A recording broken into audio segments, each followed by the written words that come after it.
Welcome to the Indie KidLit podcast. Join Marti Dumas and Elena Paige on their quest to help children's and middle grade authors find the right audience and sell more books.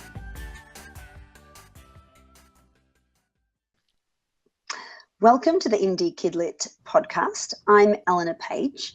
And I'm Marti Dumas. And we're back for another show to thrill and excite you with how to find your audience and sell more books.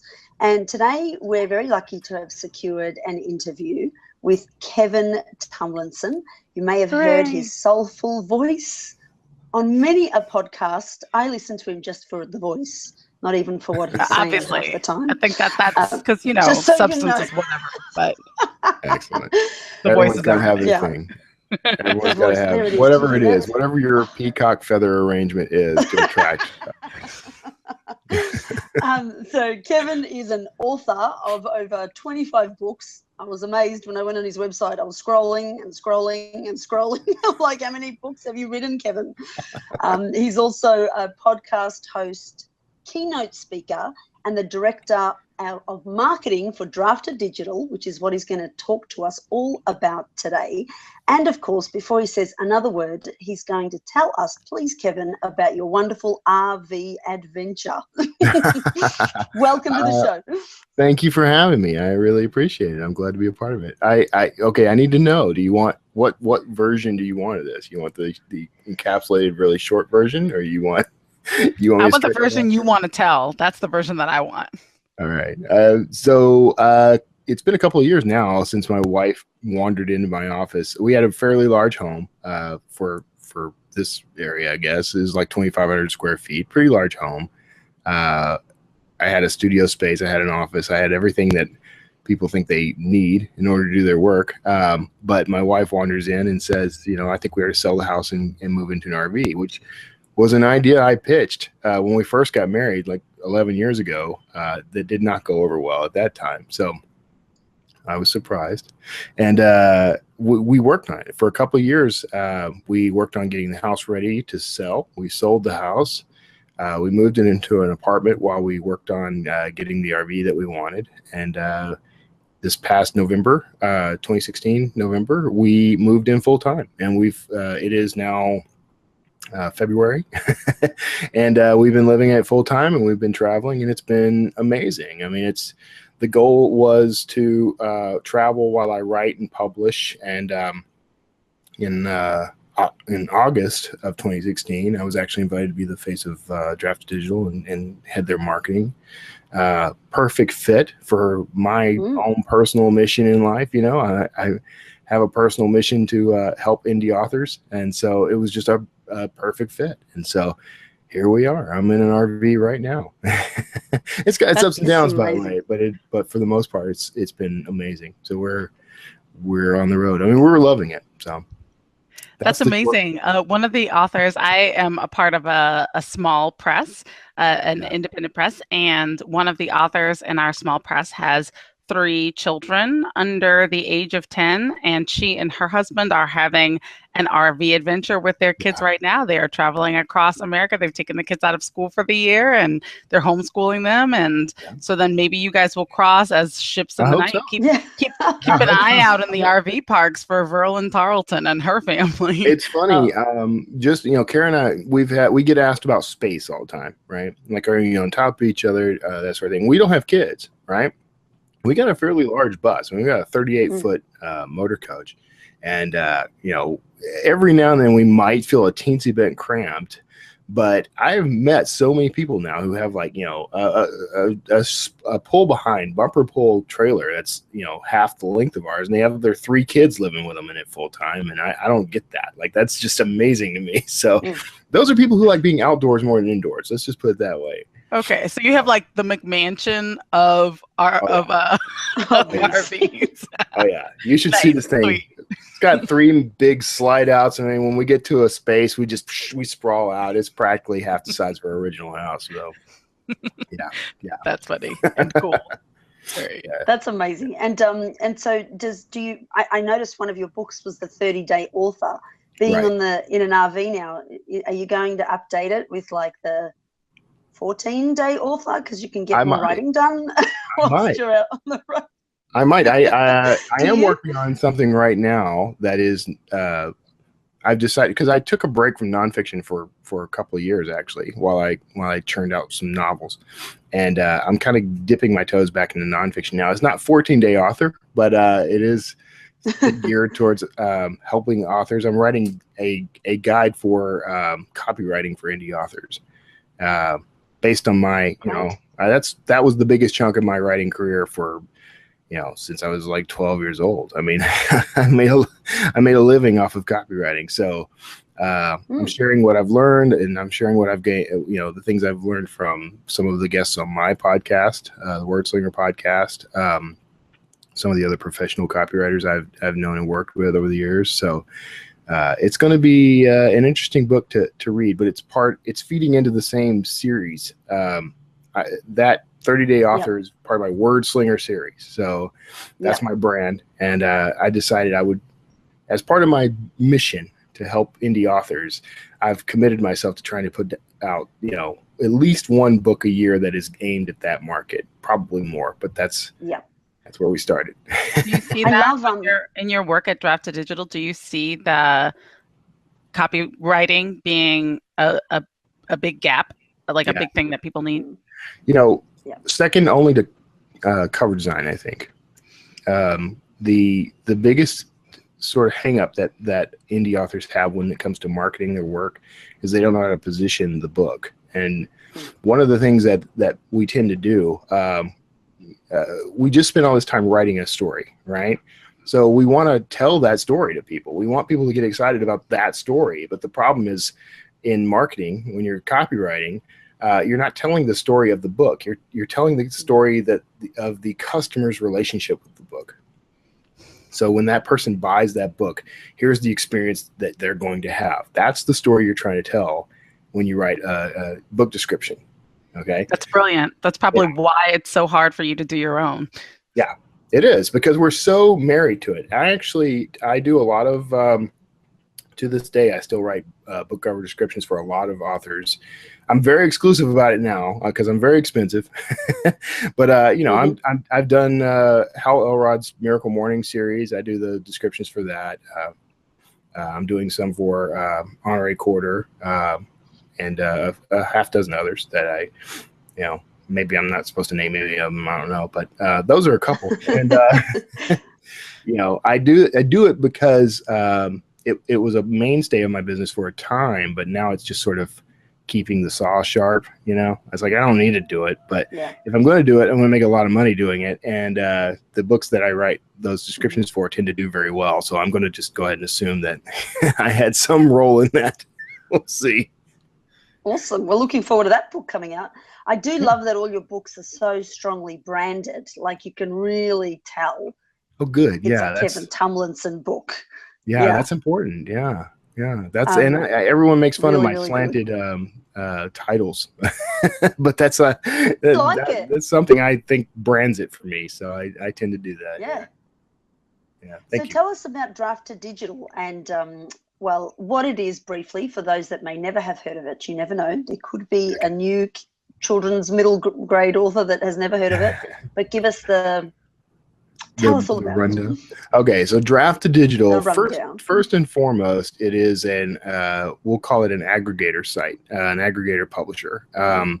One of the key things that we do is help you get your book to all these different ebook retailers. We kind of just work with the best. There are some that we're still working on getting into the fold, like Google Play, for example.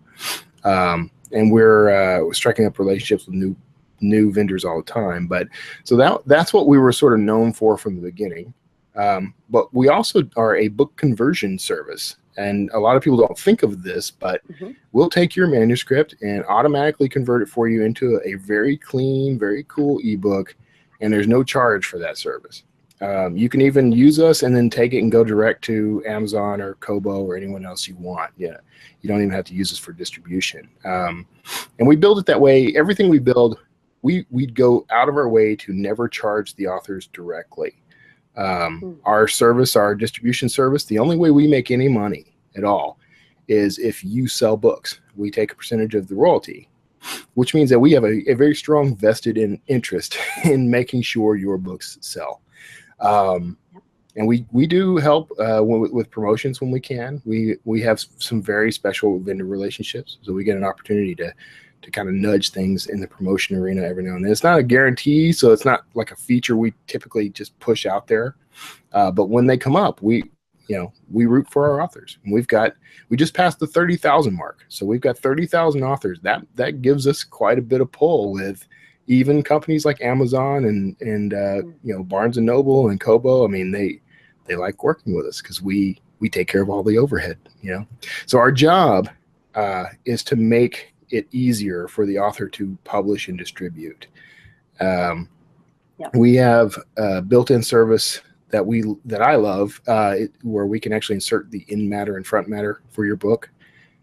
You fill out all the details in advance, so every time you upload a manuscript, we can insert the copyright notice. We can insert the also buys, front, back, or both if you want. Which means that if you've got multiple books, we can show the reader that Kevin Tomlinson has not just Quello Medallion, but here's all the other books he's written, which is apparently a long list, I'm told. And then it's very long.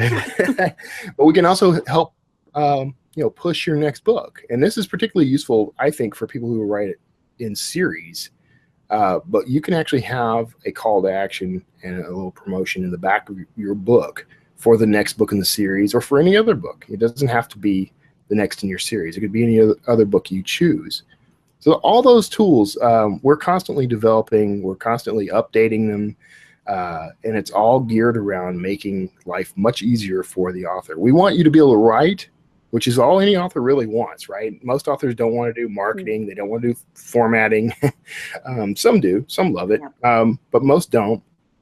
We want to make that process so ridiculously easy that it's a push of a button. And you can sign up for a Draft to Digital account, have your book converted from a Word document, for example, to an EPUB, and a .mobi and a PDF inside of 10 minutes. And you could hit distribute, and usually within a couple of days, you're out there available for sale. So that's sort of the No, that's awesome. And how does it work with like a book that may have images? Like I know a lot of kids book authors struggle with getting their images to not make the file size, massive. Yeah. Can you do that with Draft to Digital? We are.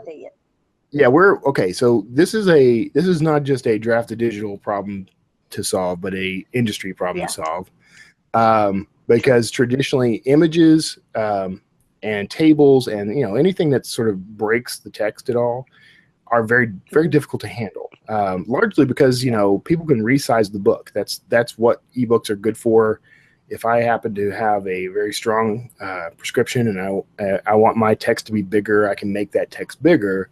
But then what happens to the images? they don't generally grow in size, and then they get shifted, and then all kinds of things can break. We are working on a process. We're pretty good at it now, actually. I've seen the way we handle a lot of inline images, I think, is pretty clean. Sometimes it's disconnected from the text it's supposed to be associated with.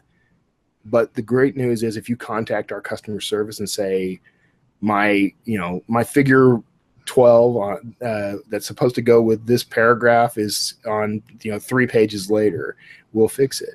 I mean, we will help out with that. Now we're working on a way to automate all that, and we're working on a way to streamline it so that you don't actually have to reach out to customer service if something's broken.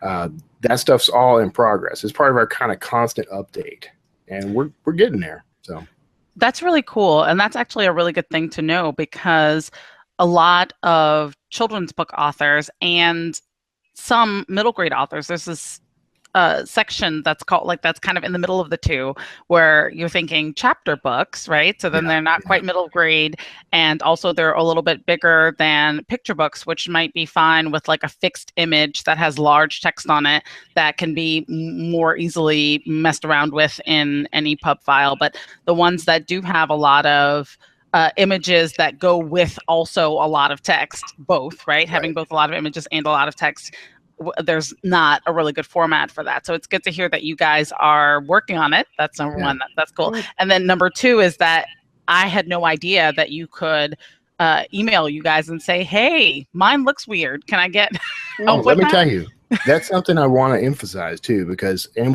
one of the things we're known for among the authors who love us most is our customer service. And it's kind of rough because the language around this sort of thing is something you hear all the time. Everybody says they've got great customer service. And so there's no way for me to prove this unless you actually reach out. But here, let me tell you the experience you're going to have. First of all, if you're a reasonable, normal human being, this is going to go very well. Okay, I can't vouch for that. I can't say.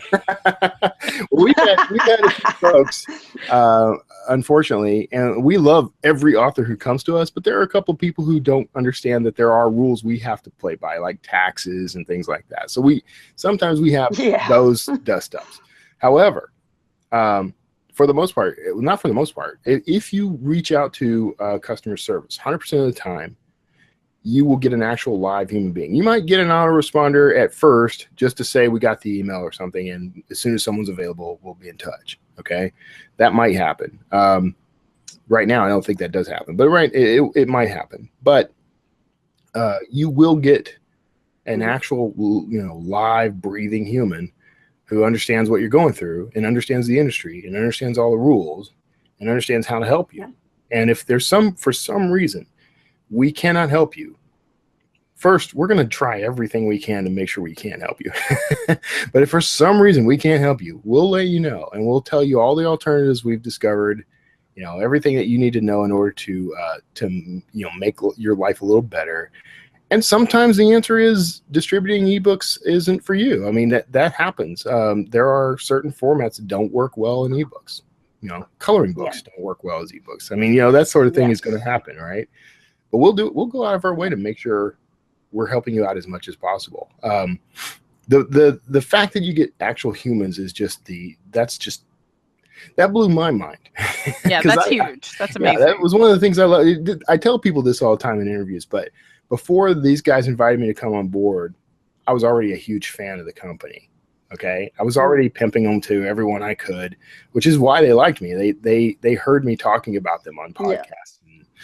Writing about them online. And so when they reached out, I was ecstatic about the whole idea, because I don't necessarily have to work for anybody. I mean, I make a pretty decent living from my fiction and from my other work, and work as a copywriter, and that's what I've done all my life. But working with these guys was a chance to push forward on my own goals to help other authors, because that's what Draft to Digital is. I mean, if you strip away everything we can do, the core mission of the company is, how do we help as many authors as possible build and grow their careers? So you'll always get human service. And they'll always help you too, one way or another. That's terrific. So so for authors who are getting ready to publish their first book or their 20th book, but perhaps have been on, am I allowed to say it out loud, on Kindle Select or in Kindle Select? And now want to, broaden their reach, and particularly in the children's and middle grade area. Is going wide beneficial for people who write in that, I won't call it a genre because it's not actually a genre, but in that age group, because it's a really tough, let me say tougher thing to sell. What's the kind of experience? The short answer to this is, if you can make money on Amazon publishing those books, you can make money everywhere publishing those books. It's not that market is better or worse. It really all comes down to how you're marketing your work. Okay. which I hate to say that because I can almost hear the, wah, wah. I can almost hear that. No, it's good. Here's the thing: if you, a lot of authors and a lot of people I talk to are very surprised when they hear me say this, but Kindle Select is actually a great program for first-time and new authors. I actually often recommend sticking with Select for a time, at least 90 days, the 90 days that they ask for, because it's a way to build an audience. It's a way to get some income rolling in. It's a way to gain confidence in your abilities. And it's also a way to sort of learn the ropes as far in terms of, marketing your work and the do's and don'ts and, the benefits of covers and that sort of thing. I mean, it's a great starting place for authors. Yeah. The time to go wide, in my opinion, I mean, I have a kind of strategy I've been pushing out there, and one day I'm going to formalize it. So you're getting the pseudo informal version now. But I think a brand new author should go into KDP Select and should, but instead of focusing on marketing only to Amazon readers, go ahead and start marketing wide. So you're exclusive. He finally managed to say you're exclusive to the platform, but you're reaching out to a larger audience, and you're going to get people who might be upset that they can't buy that book on Kobo or Apple or Barnes and Noble or something. But here's the good news about that: you're pre-qualifying your markets. So knowing that there's a body of readers out there who want that book on Kobo is huge. Knowing that in advance means that you've got an audience there. If you're not getting any email from someone at Apple telling you, or someone who reads exclusively iBooks telling you, I really wish this book was available in iBooks, then that's probably not a market you need to worry about. So unless you just, hop in and it's part of a group of services that you can offer to, there's no harm in it being there. So, there's the advantage of being able to pre-qualify your market that way. But I would say go in, spend your first 90 days in KDP Select working on the next book. Make sure you get that next book out before the exclusivity ends. And you should have a next book. I mean, every author should have multiple books. I mean, it just makes sense. Unless your goal was to just publish one time, and so that your ideas are available out there in the world, your story, your children's story, or whatever it is you've created exists somewhere. If that was your goal, then congratulations. It's the easiest thing you can ever do, and you might as well go wide because you're never going to make a really good living by only selling in one channel and only selling one book.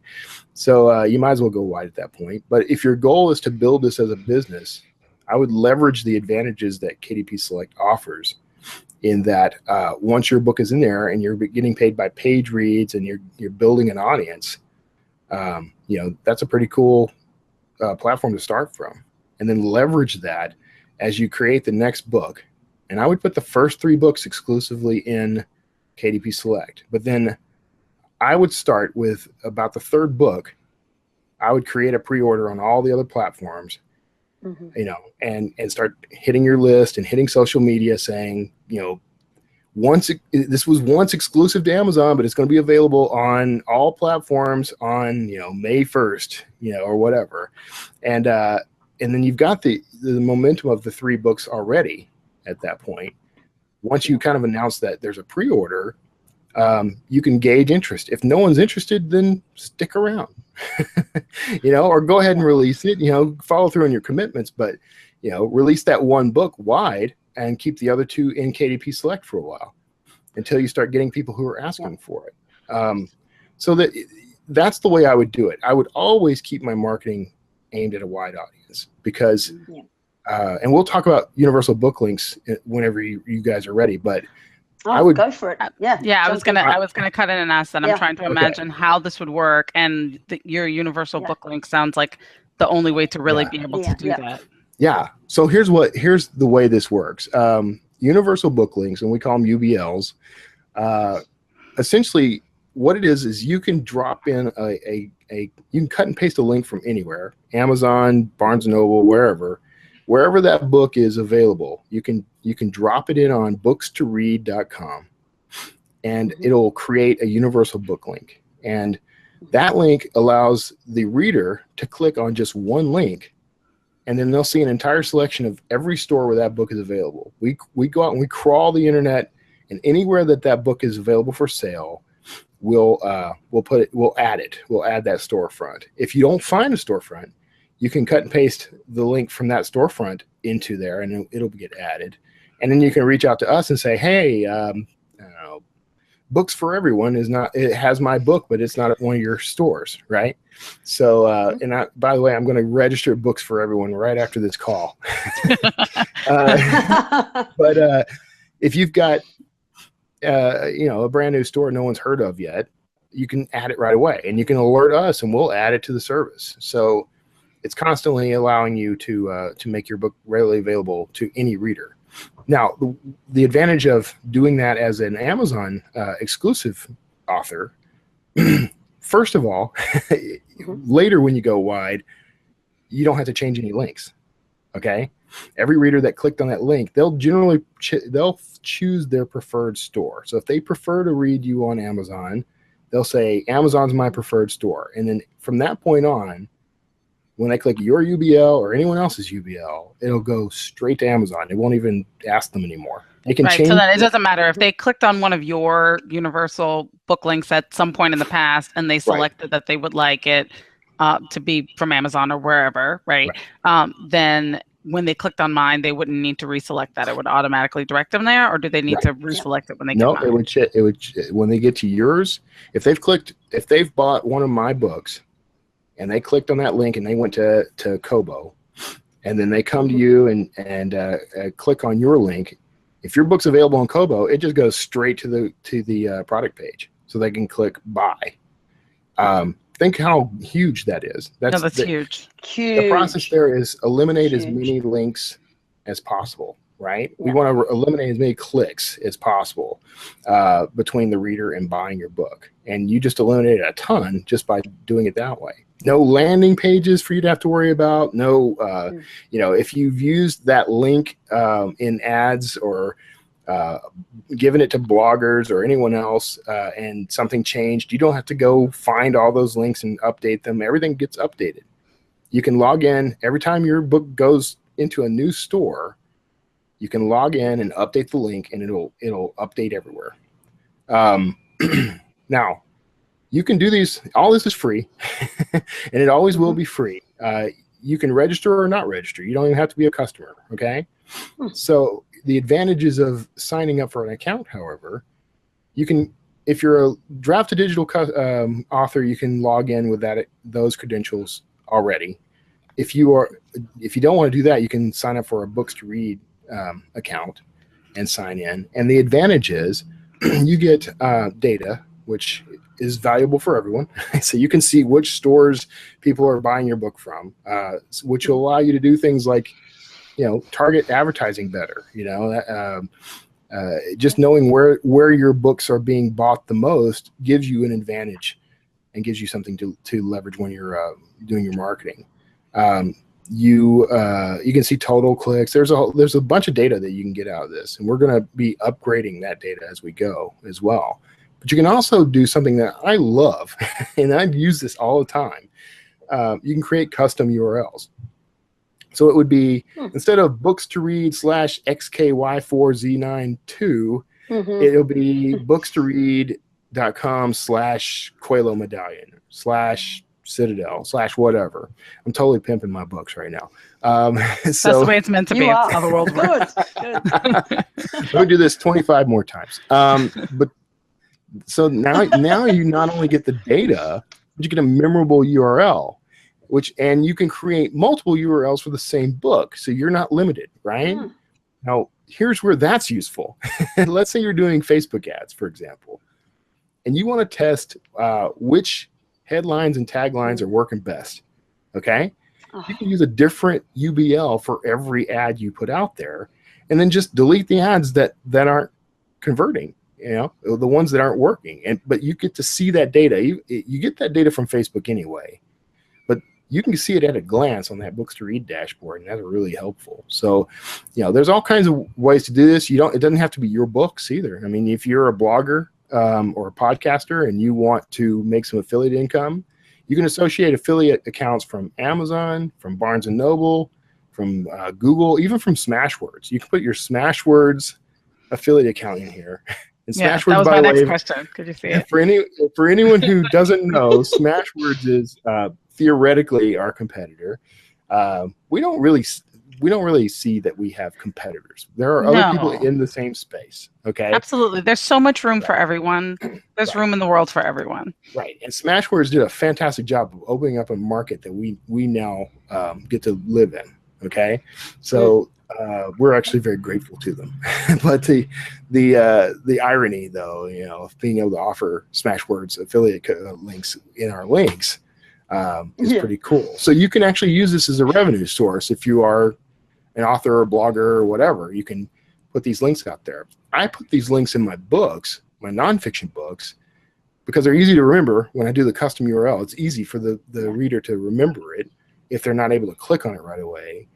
But it also allows me to make some affiliate dollars. And the way we've got everything set up, you're not violating any of the terms of service. Okay, so I was going to ask about that because I've tried to put a link to my own homepage of my website. No, to the books page on my own website in the iTunes version of my book, and it kept getting kicked back until I took that out. Yeah.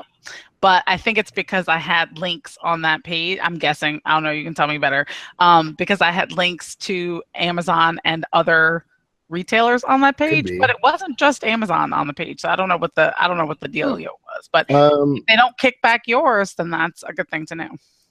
They don't. I mean, iTunes in particular, Apple. We have a really good relationship with Apple. So much so that let me tell you a little trick about Apple.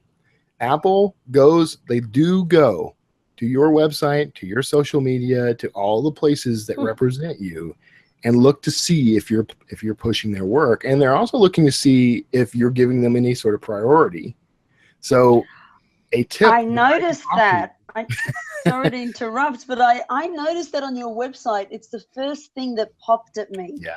Was that sentence that you've got of iBooks is my preferred. And I thought, that is such a great idea. Like I love that you did that. And to be honest, I'm Amazon and iBooks as a reader. Right. And I will go to whichever you tell me to because I've no preference. Yeah. Yeah. And I thought that was genius. Well, thank you. I can't take full credit for it because I happen to know the Amazon reps and talk to them in person and I can confirm 100% that they do go out and look and make sure that if they're going to do a promotion for you, that you're doing them the same solid. Okay.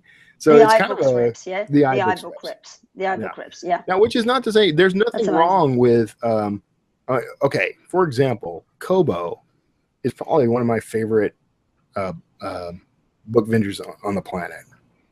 Mark Lefebvre is an awesome guy. If you don't know him, get him on your show. I can probably help you out with that if you want. But Mark, you heard that, right? Okay, so cool. Mark, if you're listening, I just committed you to being on someone's show.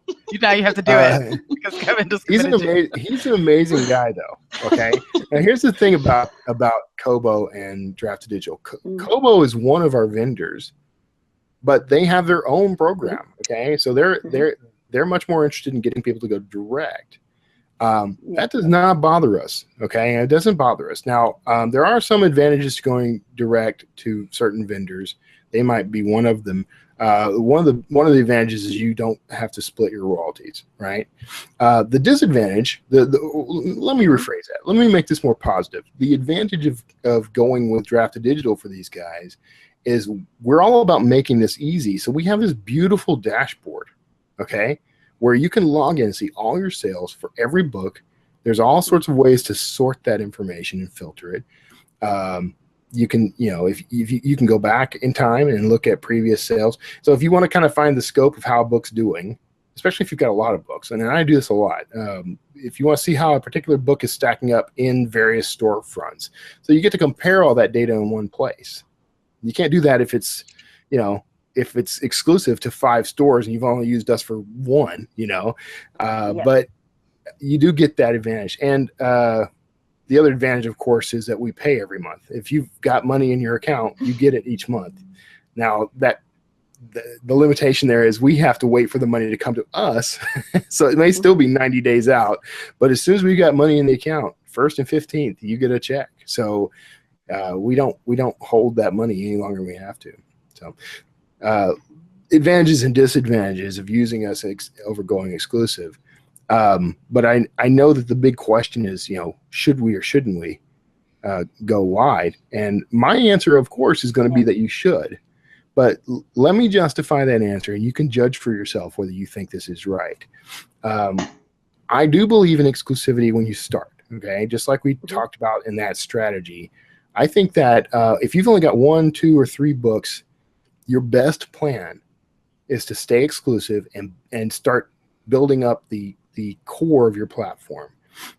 Definitely start a reading list, a mailing list. Okay, I didn't mean to say reading list, but kind of works. Definitely start a mailing list. And if you're confused about how to start a mailing list, there's a million resources out there. But InstaFreebie is a fantastic way to do this. Shout out to my friends at InstaFreebie, and they will. That's a great resource because you can make a book free, and then they'll, in exchange for that free book, you get email addresses, and it costs like $20 a month. That's one of the most economical ways to build a mailing list I've ever encountered. You want a website, you want a presence where people know where to find you.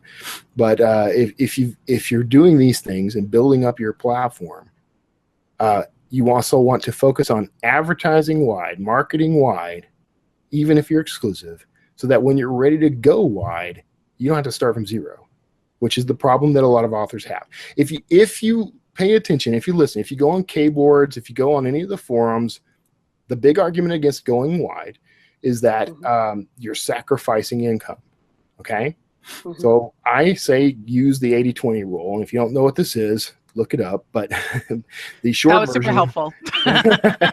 No, the short version is this. 20% of your successes come from 80% of your effort. Okay? Did I get that right? Okay, I think I got that right. And if I screwed it up, and then you say it in the inverse for the positive thing that you want. There you go. So basically, here's what it is. The Pareto's garden thing is the illustration people give. He was noticing that 20% of his best fruits and vegetables were coming. Well, whatever. I think I've flipped this because you flipped it. Right. So 80% of what you're going to get comes from 20% of your leads you have out there. Yes. So, all right. Yeah. I want to officially apologize to every internet marketer, every author I've ever coached for getting that backwards because I was too busy talking. But the key here is you want to concentrate your effort on the things that are going to make you the most money. So if you're looking at your books and you've got 3 books out, 3 books isn't generally going to be enough to make you a huge living. It could be. I mean, some people kind of get lucky. Lucky. I hate to say lucky. Some people get the benefit of certain advantages. But if you've got 3 to 5 books out, and that first book isn't really selling hot anymore, it's not really getting a ton of page reads, that's a great candidate to go wide. Okay. Now you are in some respects starting your marketing over, but for the most part, what you're doing is opening up to a brand new market. And if you've been marketing wide in the first place, like, you've already got ads in place or whatever, you can do a whole new launch, refresh your advertising, but you've already got this platform to build from. So, and then you can every 90 days start moving a book over, if you want. Keep the books that are there that are making you the most money, but move the rest so that you've got a chance to branch out and make money elsewhere. So, anyway. So, I wanted to ask you a couple of things about children's books and middle grade books in particular. in this strategy, right? Like in going into draft to digital. So Right. there are a lot of kids books that are in KDP Select. I have a set of them that are in KDP Select, and I have 2 that are not. I'm still pretty new as an author, so Yeah. I've only got 6 or 7 books out there right now. But one of the reasons that people are in KDP Select is because of Kindle Unlimited. A lot of parents will let their kids borrow an unlimited number of books and read through them really quickly, which is well and fine, except that children's book authors, particularly picture book authors, don't get the same advantage from that middle grade authors who have much longer books, or especially people who are writing for adults, have, because a picture book is going to end up being 16 pages, right?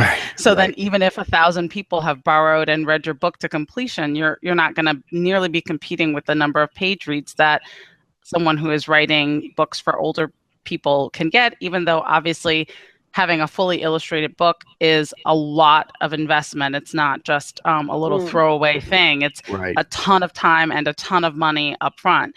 So the reason that people stick with it is because of the visibility that they're getting. It's not yielding very much money. They're getting pennies from their payout. So if someone were stepping into this space and thinking, how could I get children's book authors visibility, right, where their books are showing, then I bet they would leave because I bet that that would become a much bigger market on the other side. So is there anything that's happening with that? Like how can people get themselves beyond steering Facebook traffic? Like, is there anything that is set up in Draft to Digital that helps to highlight those categories in particular, or what's going on with y'all? I mean, we discussed this briefly before we even started talking on the show, but the problem that Draft to Digital has is the same problem everyone has. There's not really a market out there that's just actively looking for these books, which is that's the problem with any book, honestly. There are tricks you can do, like, for KDP. I mean, what I would do is start bundling all your books together rather than releasing them individually. I would just bundle them all together so you can maximize page reads. That's one way to go. Or since they're all in KU, I guess it amounts to the same if you're just putting CTAs in. Then you have more individual books for sale. But so there's little things you can do, and there's going to be advice all across the board, by the way, as to what's better when it comes to that. But if your decision is you want to go wide, I mean, honestly, I honestly believe this. I don't think most authors grow up saying, one day I want to write exclusively for Amazon.com. Probably not. or I only want to reach people who shop through Amazon.com. And this is shocking news for a lot of people in the US in particular, but Amazon doesn't cover the entire globe. You can't just get into KDP or anything else Amazon just anywhere on the planet.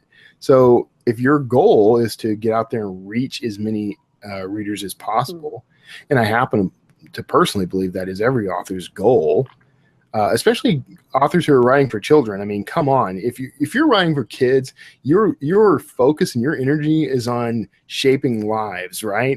Every author can make that claim, but no author makes it better than a children's author, because that's exactly the point of writing a children's book, right? You want to inform while entertaining. You want to inspire while entertaining. If you're only willing to do that for a select group, you could probably make more money by going ahead using CreateSpace or some other service to publish your books on demand in print copy and go and tour schools and sell them as displays. I mean, that's going to make you probably as much money as putting them out there on the various digital platforms, because that's just the nature. People don't think about buying them on these platforms. So to answer the question, though, is Draft to Digital actually working on something like this? Yes, we're always working on something like this, because that's this like puzzle that we just no one can quite figure out. we're trying to strike up deals with, you know, libraries, people who distribute to libraries and people who distribute to foreign language markets that have a vested interest in learning English, for example. All these emerging markets out there. So the advantage of going wide, whether through us or you know, with exclusive relationships or through someone else entirely, is that these emerging markets can find you easier. So in terms of marketing, you're going to want to try to look at those markets and those regions and target specific marketing for those groups. So whether that's Facebook ads, Google AdWords, social media pushes, whatever it is that is proving to be effective for you, the key at that point is aiming at those specific markets. And we're working on it. It's a trick. It's tricky. It's one of those things where the author is actually more individually empowered to do this than an aggregator or anyone else is going to be. Like you can't trust Amazon or Apple or anyone to do this work for you as well as you can do it for yourself in this particular instance, because no one's going to have the same vested interest as you are. So my advice is, you know, go research these markets, find out where they're hanging out. If they like Wattpad, if they like, you know, wherever the target readers for your work are going to be, that's where you want to be. So, and marketing is all about improving odds. That's what marketing is. You want to improve the odds of eyes on your book. So we're going to continue to build tools that help with that. I think in this case, I would probably lean a little more on KDP and use universal book links and try to get it out there to as many people as possible. But you're not going to hit the markets strongly enough by staying exclusive, in my opinion. Yeah. And is there a way to use Drafted Digital to get books, ebooks, well, obviously ebooks, but into schools? Like, you know, I often want to approach my school and say, hey, I've got this great series for kids, and every kid at my kid's school has an iPad. Right. So they only deal in iBooks, but I don't know how to do that. Some of our vendors have programs that are working with schools. You know, we don't have a program that's aimed specifically at a school market, although that's something else that's kind of in the works. It's all about, okay, intellectual property is the worst business to be in sometimes when you're trying to, you know, get your message out there.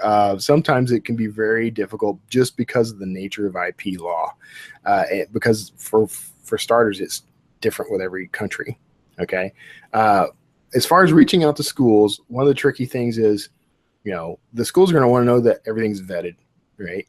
They want to know that it's appropriate, age appropriate, but also content appropriate.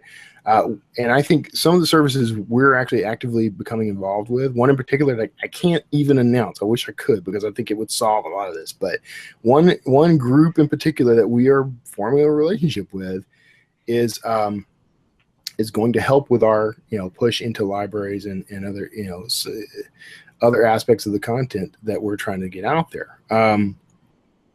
So there's no real, I hate that there's no like solid answer to this, because I want there to be. Yeah. But it sounds to me, and I don't know if it sounds this way to you, but it sounds to me like after you can make the announcement about the one that you're working with right now, that's still all hushy, like maybe you should come back and talk to us about it then. There are aspects of what we're doing that some of our authors have been asking for a long time, and there have been recent changes in various industries associated with the indie publishing industry that have changed. Some laws have changed, some contractual relationships have changed. So there's a whole lot of new open doors at the moment that we can't depend on any of it, and we can't announce it because, you know, things could change again. But I can tell you, this is what we do. We're constantly out there looking for how we can help the authors do what they want to do. We know you want to be in libraries. We know you want to be in schools. My advice for getting into schools is go and start talking to individual librarians. I mean, librarians are the bomb. Get involved with the American Library Association or Librarian Association. I can't remember. It's the ALA. Library. Get involved with that group. You know, go to their conference, which is coming up this year. Some point this year, we'll be there. Draft Digital is going to be there. You can start learning how the catalogs work. It's not. There are a lot of ways that you can get into that environment that are sort of academic approved, I guess. But the real key is, it's just because you're in that market doesn't mean anyone's going to pick it up. And also, it doesn't mean you're going to make any profit if they do. So what I wouldn't do is depend heavily on that as an income stream or a revenue source. I would instead look at that as a means of introducing your work to an audience that's going to love it. And to that end, I honestly think one of the best tools, two of the best tools that are out there for authors are Wattpad and Medium. These are open platform storytelling sources. I mean, you can go, Medium's kind of like a blogging source, but they actually, you can publish your short fiction there. You can publish anything you want there, honestly. Wattpad is very story centric.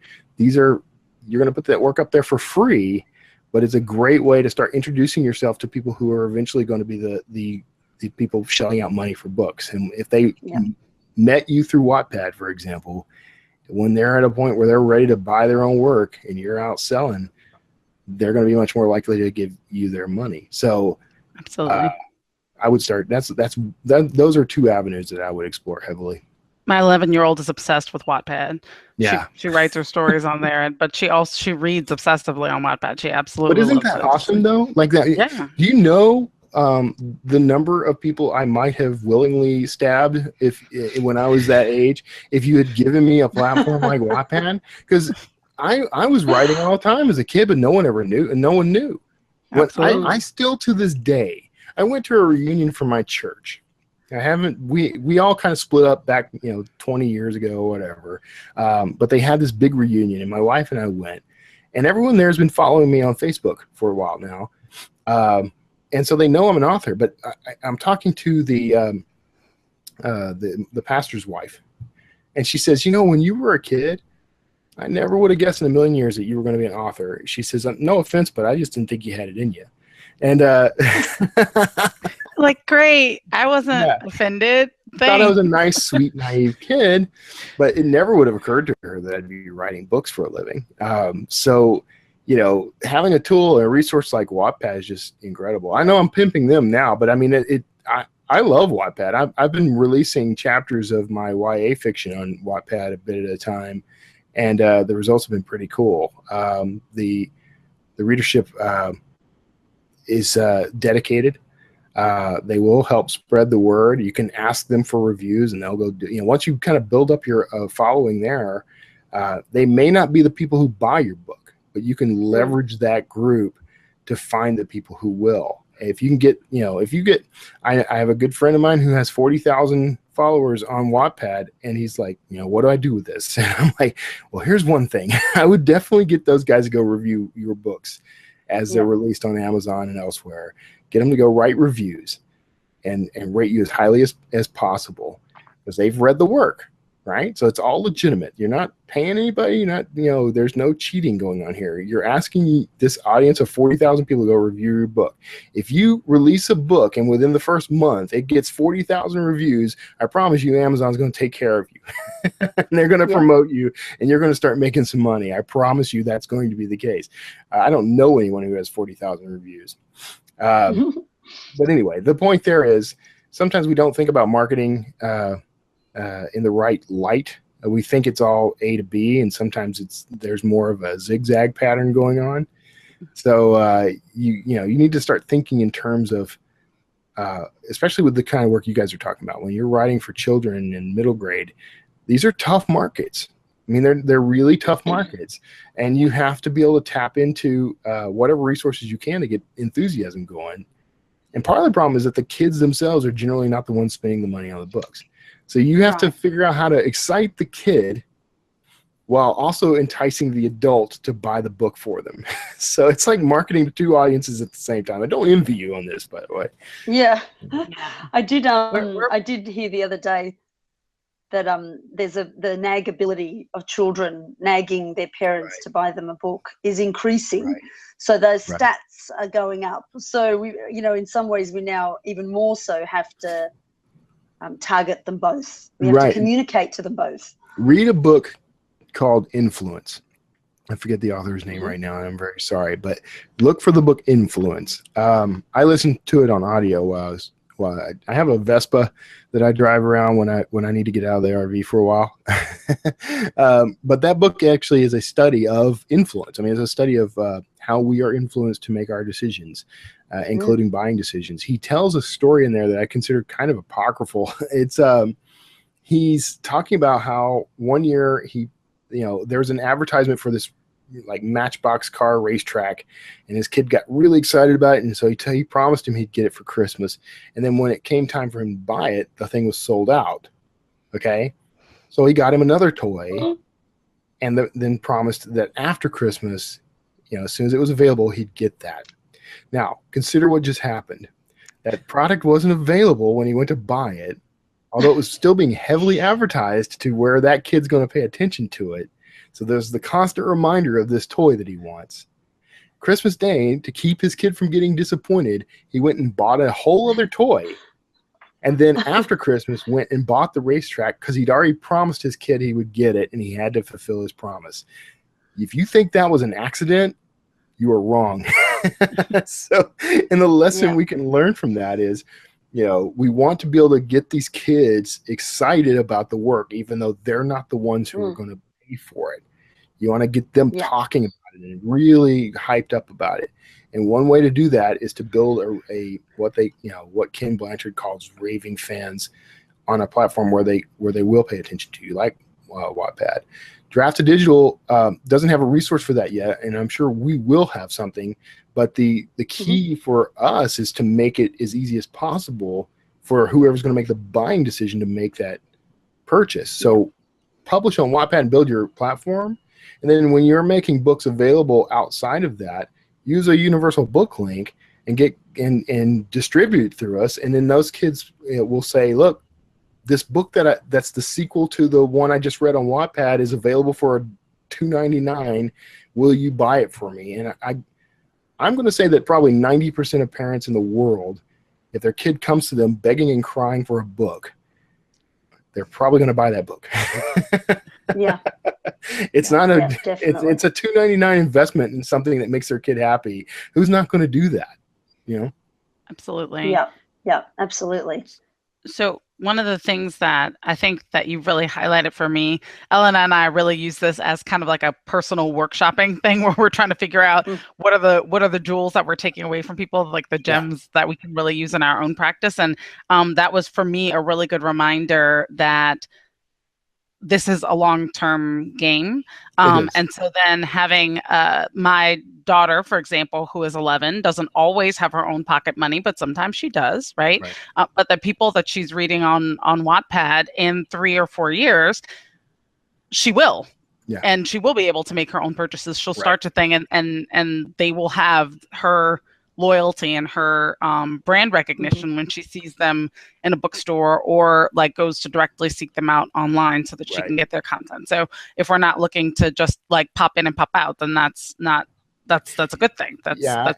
People hate to hear that this thing is a long game, and I understand why, because your instinct is to, I just put a lot of work into this and a lot of hours, and I want to make money from it. We saw this fight happen when people started talking about giving away your first book for free, perma-free. But the reality was that at the time, perma-free was a great way to introduce people to your work who wouldn't have picked it up otherwise. And the percentages were a little crazy. Out of 100 readers, maybe only 20 of them might actually go on to buy a book from you. And the other 80 are more concerned with just having as many free books as they can. So that was where perma-free was kind of had its downsides. I will say that Amazon handled this problem beautifully by creating KDP Select, because now you've got you got readers who, even though they are paying a subscription, $10 a month or whatever, it still feels free because they can get so many books and so rapidly. So you're kind of getting the perma-free benefit, but without having to actually make the book free. And you can win on all fronts that way. Perma-free is something that I think I personally, this is not an official Draft to Digital stance, because I don't know what the official stance would be, but personally, I feel like perma-free has somewhat played out in most respects. Where it hasn't played out is in terms of like KDP Select, having your book available for free, but also alongside the price of it allows you to generate perceived value, which is very useful. Okay, so I wouldn't make the book perma-free on Amazon. I would instead make it $2.99, $5.99, whatever the appropriate price is for that book in that market, and then offer it in KDP, and then they get to see the price differential of $0 to $5.99. Right? Anytime we see that, there's a psychological impact on us. We say, "Oh, I'm getting a value." You know, if I see that book is just free, there's no real perceived value for me. I may pick the book up just because I'm collecting them, and maybe one day I'll read that. But there's no additional psychological bump to make me want to read that book. But if I see that it would have cost me $9, but it's free because I'm a subscriber, there's a kind of loyalty impact that happens, and the perceived value makes that book much more attractive. And then the other way that perma-free might be useful still is in building your mailing list. But I think offering your first book free has passed personally. I'd still do that on my end, but I'm about to change that. I think now you need to concentrate on exclusivity going the other direction. In other words, I have a 3-book series, a children's series, and then I have this short story you can only get if I get your email address, and then use Insta Freebie or anything you can find that makes that easy, or you can set it up yourself. There's ways to do this on your website, very easy. There are even like WordPress plugins now, but the free content is only available if you register. So it's actually not free. It costs one email address. So use Insta Freebie, for example, or any other means to offer an exclusive piece of content. I think offering a book, your first book, perma-free, I think that's sort of played out now. The advantages of it aren't there the way they were. Even if it's your very first book you've published, if you only have one book out, take the time to write a short story, or maybe pull together some scenes that didn't make it into the book, or maybe have a friend who does artwork, create some custom artwork, but don't offer the book for free anymore, is my opinion. I think you're much better off offering some free exclusive content. Are there still lots of perma-free books though on the other platforms? There is still a lot of it, yeah? Yeah, and one of the advantages you do get now, you can still make books perma-free through Draft to Digital, because we allow you to set your price to whatever you want. And that's still an advantage, even though some vendors are now allowing you to set your price at $0. Not all of them do. So you can still do that through us. Now, if you do that, there are some vendors that won't offer your book at all if it's free. So you just be aware of that. But Amazon still, to this day, won't let you just go set your book for free. You have to do price matching, which is annoying. But it also, it makes sense in some respects, because Amazon's a business too, right? But I still say that making your book free, I've come to the conclusion that it somewhat devalues the book for the reader.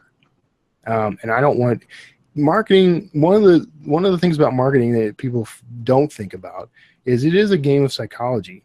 It's about improving your odds, which is entirely true, but it's also about having a sort of subtle behind-the-scenes conversation with the reader, with the customer. Honestly, for a moment, let's stop thinking of them as readers and let's think of them as customers.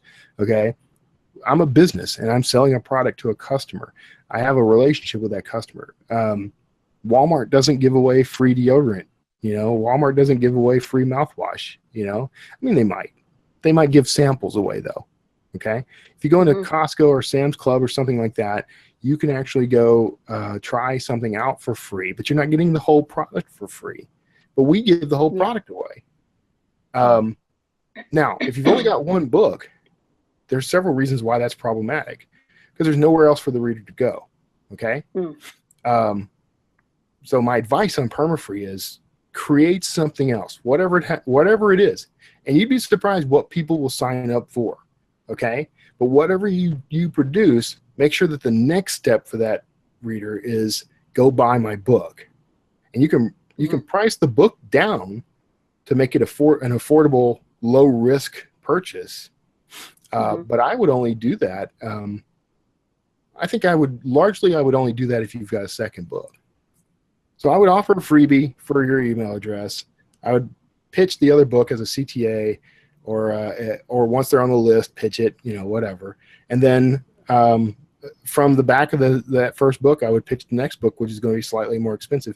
And I think that you can actually build trust with your readers through the perma-free small bit of content and the cheap, inexpensive first book. You'll build that relationship, and they'll trust you more when you say you're going to like this next book too. Of course, I also think you should try to put a book out every couple of months. Yeah, I agree. So 99 cents maybe for the first book, sort of possibly strategy. You need to look. Possibly. You need to start looking around. I think 99 cents may not be the best price point anymore. I think $1.99 is probably better. But this is something I don't necessarily think you should trust me on. I think you should go look at the markets that are out there and see how people are doing. There's an app you can get called Kindle Spy, where you can actually look in on people's you know, how they're doing, how their sales are doing. And you can look at individual books that way. I think spend a little time doing some research in books that are in the same category as yours, and see how they're pricing. If the ones that are priced at 99 cents are free, are exploding, the next step would be to look at the author and see if any other work is selling. Because, you know, people may be grabbing the free, you know, giveaway book left and right every day for months, keeping it in the #1 slot for free ebooks, but they don't touch the rest of the series, or they never buy anything from the author. So, you know, you've got a sort of a poverty of offerings there. So yeah, I would, you know, it's worth taking the time to kind of look into the whole thing. Yeah, and pricing can be different on the other platforms too, I hear. Like you can price a bit higher than maybe on Amazon as well. That's what Amazon has rules, and they won't allow you to undercut other vendors on Amazon. In other words, they can't be the lowest price or the highest price. Okay, let's just put it this way. They don't like it when their price is vastly different from other people's prices. They don't want you, you know, marking way down, you know, where they could have been making $6.99 like everyone else. Now they're only making $2.99, and they don't like you marking way up, because then, you know, well, they might price match, and that's fine. They're generally okay with that. So if your book is marked up $9.99 on Amazon, but it's selling for $6.99 on Barnes and Noble, you can tell them and they'll price match it, and that's actually a big advantage for you anyway. But they definitely don't want you going the other way. So awesome. In general, I will say, by the way, that whatever works for Amazon is generally going to work for everyone else.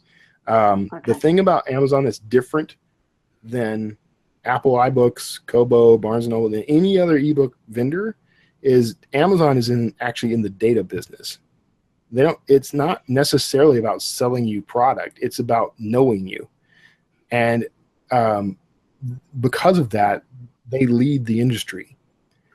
So whatever you're doing for Amazon that's working, there's a really good chance it's going to work everywhere else too. Okay. Except for exclusivity. Except for exclusivity. Yeah, because they pay you.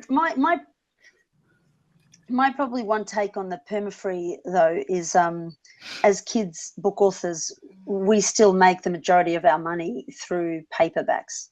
And so sometimes, you know, that discoverability, when I just had one little book, brand new author, and it was perma-free, but my book sales started to sell. I started to sell books because what happens is if a kid loves, and I'm sorry for calling them kids, but they are, the little baby goats, if they love a book and they then say, oh, they will want the paperback version because they still prefer to read it that way. I don't know if you read Seth Godin at all, but he says that if you're in the book business, you're no longer in the book business, you're in the souvenir business. And that's true. If you think of ebooks as a means of convincing people to buy souvenirs, then what you do is you can make that book free. But I don't know that I would. It is different for this market, so maybe free might work for you. I would experiment. You know, the rules are only the rules until they're no longer the rules. But what I would do definitely is spend time in that book, letting these readers know that book is available in print and where it can be bought. And and then the kids will say, if they've got it on their Kindle Fire or their iPad or whatever, they'll get to that page at the end. Or actually, I would put a CTA front and back, honestly. You know, if you like this book, it's available in print from this vendor or this, you know, from this site. Here's a link. Here's a universal booklet. Actually, they don't work for print necessarily. They kind of do. There's like a side effect. But I would put that front and back in your book so that when the kid is excited about the book, you know, they can show it to their folks, and then that parent can go buy it, buy the print version, and then now you've made a sale. I would still personally charge for that book if you can, but putting it in Kindle Unlimited is good enough. I mean, most of those kids if they're picking it up, they're probably getting it because of that. Because if they have an Amazon Prime membership, I think they get that book for free too now. So. Not necessarily, but if it's been put in the Prime readers lending library, then it is. But like not all of them are in there, so then it depends. But another possible angle on just to keep all the options out there. Another possible angle on the permanent free or like long-term free, let's say, because it's not necessarily going to be forever, but that as a parent in a bookstore, my kids read, right? Like I'm your market. Like I buy books weekly in the bookstore and online. Like there's weekly book purchases in my house, and in a bookstore particularly, I'm going to screen that book before I pay money for the book. I'm going to flip through it. I'm going to say, is this appropriate? Am I willing to spend money on it? There's different books that I would be fine with you reading in the bookstore, but like you're going to need to read that and leave that here. There's a different one that I'll pay for. And I think that having a book that parents can access for free and really take a look at it to see if it's something that they like and would be willing to pay for their kids could be another possible avenue. You're talking about a strategy, and like I said, rules are only rules until they're no longer rules. I mean, if you've got a strategy that allows you to, let parents vet the book, I would play that to the hilt. I mean, don't just leave it there static is what I'm saying. Make it a dynamic offer. If your book is appearing in bookstores, for example, make sure there's a little star flash symbol on the front of it that says this book is available as a free ebook right now, at books2read.com/whatever. So that they you're like, see how I did that? See how I plugged books to read? Exactly. So, but I mean, make it an explicit offer though. Say, would you like to, I would word this very differently, but vet this book online, approve this book online, approve before you buy. And you don't necessarily need Amazon or anyone else to do that. I mean, you can just make the book available as a free download on your website. I would still require an email address. But see, the strategy in that is different. Most of the time when I'm talking to people, we're talking about ebooks, okay? And how to make a living off of ebooks. But the reality of what you're doing is that the print book sells better. Then you need to focus your efforts on using ebooks as part of a strategy to sell more print books. So you don't necessarily, at that point, I would probably still go wide, make the book available everywhere make it available for a price, offer it as a free download for registration, but I would change the language of that. That's probably one of the few times I would actually recommend the book itself as your freebie rather than other content, but I would change the language of it. This book is available for print. If you'd like to preview this book to make sure it's appropriate for your child, this is the place to get it. And no obligation to buy, and just let the parent know I'm in your corner. Okay. I'm here for you. I know what it's like to be a parent. I know what it's like to have books out there that aren't necessarily appropriate, and I want you to feel comfortable. And if you feel like I'm worthy of it, and we've got a nice relationship, here's where you can buy the print book. And so I would just play that as part of the strategy. Yeah, that's great. Yeah, it's your copywriting coming through. It's your copywriting knowledge. Sounds good. It's brilliant. Well, and you're right, it changes the whole thing. Yeah, it does. And that's what copywriting, by the way, is all about. And that's one of the reasons I'm putting together a book on the topic for indie authors, because there's what people often forget is you're trying to form a relationship. Copywriting is an interesting tool. It's the whole point of copywriting is to be persuasive. Okay. That's the sole goal of copywriting. All copywriting is meant to be persuasive in one way or another. And you want to be able to provide your audience with a benefit for having read this copy and take the action that you're asking them to take. And in your case, the benefit is, there's a lot of ways you could frame this, but one cool benefit there is try before you buy, and emphasize you want them to buy. But we kind of all appreciate when we say, if I don't know that this would work with just any product. You couldn't go to a car dealership and say, look, I really like that car, but I'd prefer to drive it for a year or two to make sure it's going to be appropriate before I buy one. So, let's get me into one.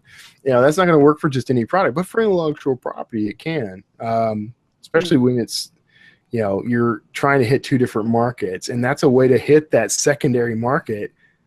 Because the kids, we know from numbers, I don't have specific data on this, but I do have data on this. Children prefer reading actual books. It's just the numbers. They love their iPads. They will read on iPads, but when a kid is going to form a personal relationship and a personal bond with a book, the paper books are it. They just love them. I got 3 nieces and a nephew, and all of them love their paper books. Now they're starting to graduate into iPads, and they're reading, but that's a different relationship, right? Once you get past a certain point in your development, reading becomes a different thing. Even if you still love it like you did when you were a kid, your interaction with it isn't quite as corporeal as it was when you were younger. So. Yeah, but the latest generation. The latest generation of little kids, I see them now having their iPads and tablets attached to their prams. I'm like, oh, I don't know, in another 10 years, those ebooks for kids might go boom, Yeah. So, the thing is, technology keeps changing, right? So right now, the norm is kids just still love the paper books. But if those books are no longer available to them, they're going to evolve into whatever's next. So I think everyone, you're crazy if you don't have your children's in YA and middle grade books in both print and digital. You're just crazy. Sorry. Well, no. We're there with you. You just wanted to be able to have it in a lot of places. A lot of times when people are saying wide versus not, people forget that it's different a little bit for the children's and middle grade market, simply because a lot of us really are in print, and we are available in bookstores. So like whether or not all of my books, every single one of them is available in Barnes and Noble and everywhere else. If you're searching their website, then the book is going to show up. It just may not be available on Nook. Do you know what I mean? Which is, a different thing, but definitely. And I think that as the technology comes closer to being able to mimic what's happening on the page, that it'll be even better. Like that, I really feel like that is a part of the divide between children and digital and children and paper, besides the fact that adults lean towards wanting to give their children paper, Right. even if they have bought them. I think you just made the best argument, though, for going wide as a children's book publisher, because you're not making the majority of your income from digital book sales anyway. So it's to your advantage to go ahead and have it out there and ready for when the world shifts. You can be one of the earliest people on the scene. So if you stop thinking in terms, the problem what a lot of authors have, and I had this problem too, is that you did put in all this work and you want a return for that effort. And the reality of our business is sometimes that doesn't happen for quite a while, if ever.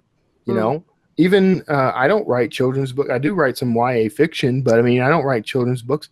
And, I have to deal with the fact that, I've had to deal with the fact that it takes a while for an audience to latch on. It takes a while for you to start seeing some success. And I'm seeing the kind of success I hoped I would see. Not as much as I want yet, but I mean, I'm seeing it, right?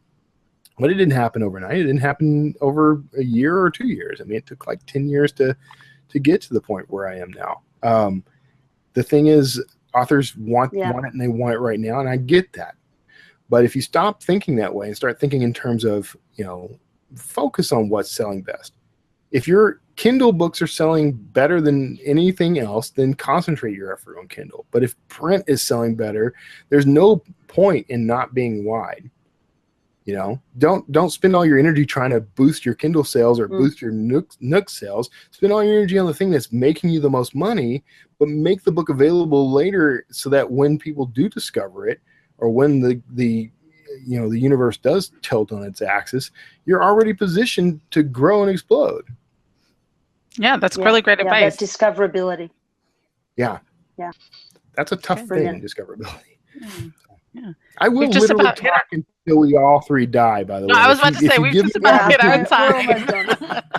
Elena, did you have a last thing that you wanted to ask before we wrap it up? No, you've just been awesome. You've given us so much information. You've really made me think really deeply, because I'm always the author that goes on every Facebook group and says, so should my books be wide? It'll always be me that's asking. The answer is yes and no. Yeah.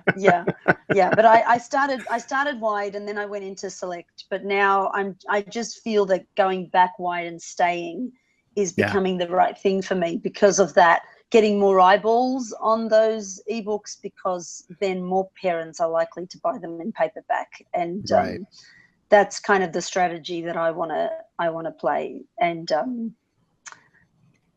and page reads aren't sort of my bread and butter. So you're not going to make a ton on page reads. You've been amazing with that size. Yeah. Thank you.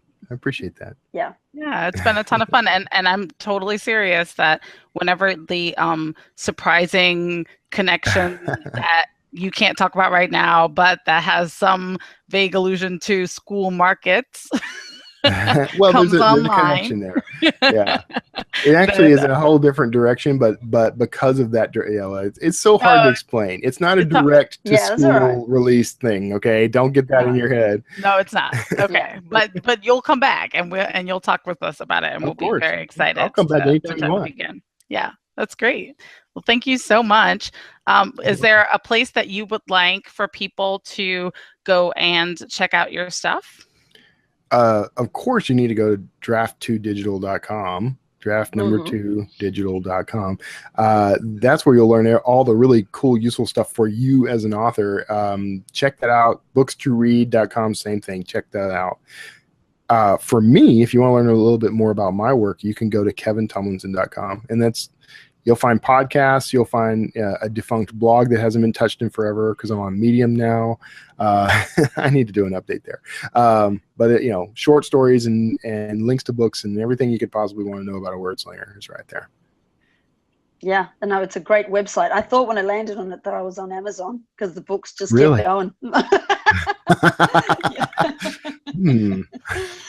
Awesome. No, well done. I'm going to experiment with selling direct also. I use Squarespace for this is a whole other conversation, but I use Squarespace for my hosting, and but you could use Gumroad or something to do the same. But I'm actually considering offering my books for direct sale from the website for people who want to buy direct. So Yeah, that's good. Sendowl is another good one, and also because you can do affiliates through them. So yeah, like I know with my kid series, someone wanted to offer them as a package, and I thought, wow, so you can. That's kind of, I mean, it's a funny way to think of books as having affiliate income, but that's what happened. So no, I that's a good idea. Yeah, that's a good one. We could have a whole other conversation about that. We'll start the next one there. We already have our starting point. Well, thank you again, Kevin. And people can find the show notes and all the other information and links to everything that Kevin's spoken about at indiekidlitpodcast.com. I think that's it for the show. All right. Thanks. Thanks for having me, guys. Until next time.